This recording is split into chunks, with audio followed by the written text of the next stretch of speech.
disappointingly, not a TV series about Ellen Ripley from Alien. This is Ripley.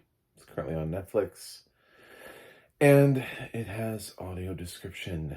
It's a limited series, so you've probably binge watched the whole thing. At least somebody has. I did not. I just wanted to talk about the first episode. Does it work? Does it work as a eye-catching pilot? Anyway, click that subscribe button because I like to review TV pilots in addition to audio description, in addition to movies, in addition to Oscars, in addition to whatever. So Ripley is Tom Ripley from The Talented Mr. Ripley. And it's basically that. In some very new ways where they suddenly have way more time to tell the story and they don't have to worry about telling it at a feature length, and they can tell it over the course of a limited series, sort of like Fargo, and some other things that have been extended, but they essentially just use the same plot as the movie. But when they remake it, they make it as limited series, and they just have more time to spend with the characters. We're doing that here with Andrew Scott, Johnny Flynn, and Dakota Fanning. In the first episode, interestingly, also Kenneth Lonergan shows up. A lot of people know him as a director. He also shows up as an actor here. And Bokeem Woodbine is listed as in the cast to show up later. Sadly, not playing his character from Halo, but it'll be interesting to see where he shows up. So, the first episode has Tom Ripley. He's working as an accountant.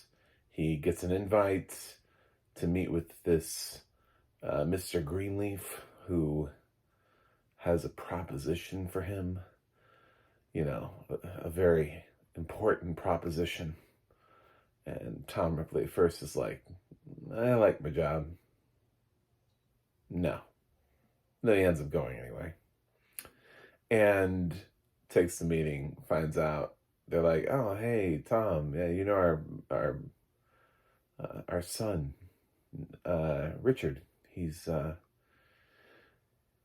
just off, just traipsing about Europe and just enjoying the time of his life and just doing his thing. And we'd love if you could just go over there and maybe talk some sense into him and, make sure he's making the right life choices. We'll pay you. We'll give you some money, set you up, give you some Brooks Brothers suits, and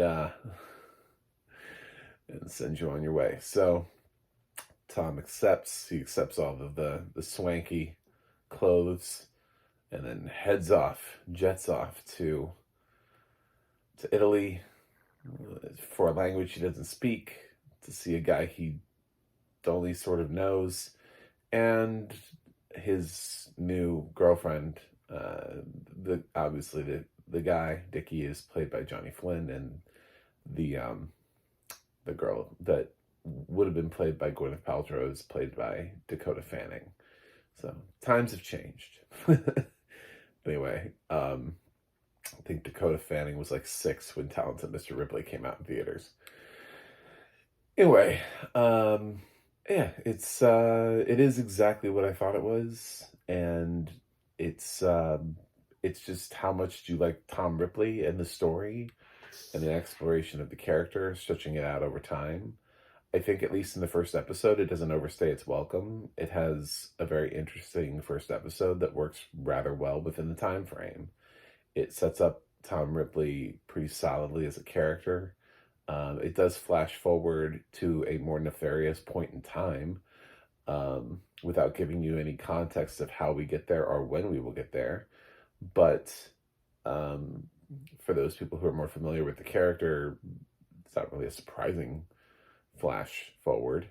So I think it's fine. The audio description does a pretty good job of following the series.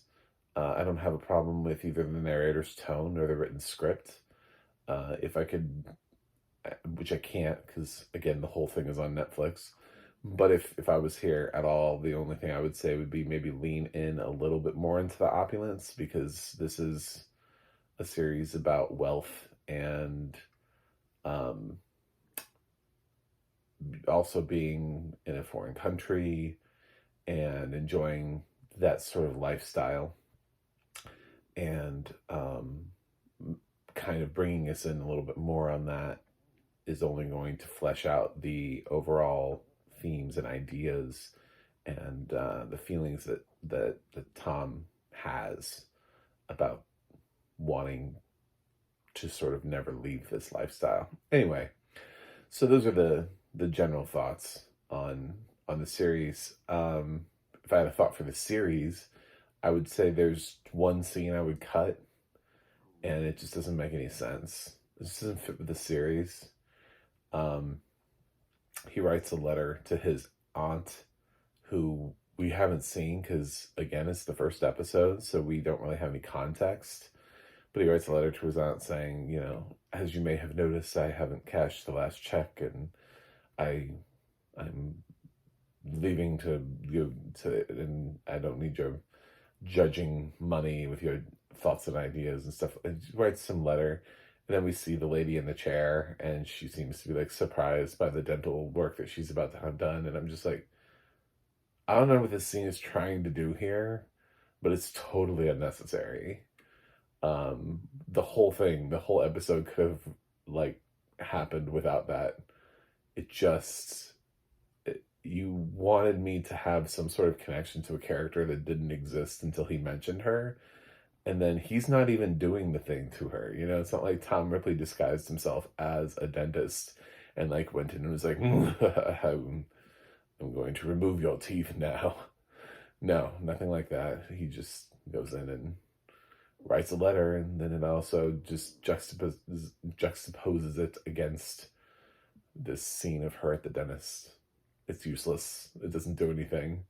It's very odd. The rest of the episode is fine. So, yeah, good pilot. Pretty good pilot anyway. I'm going to give Ripley season 1, episode 1 an A-. I think it does what it needs to do as a TV show. It'll be interesting to see how it differentiates itself over the next couple episodes as to why you would need to watch this over Talented Mr. Ripley, or anything with Tom Ripley in it, or read the book. Anything.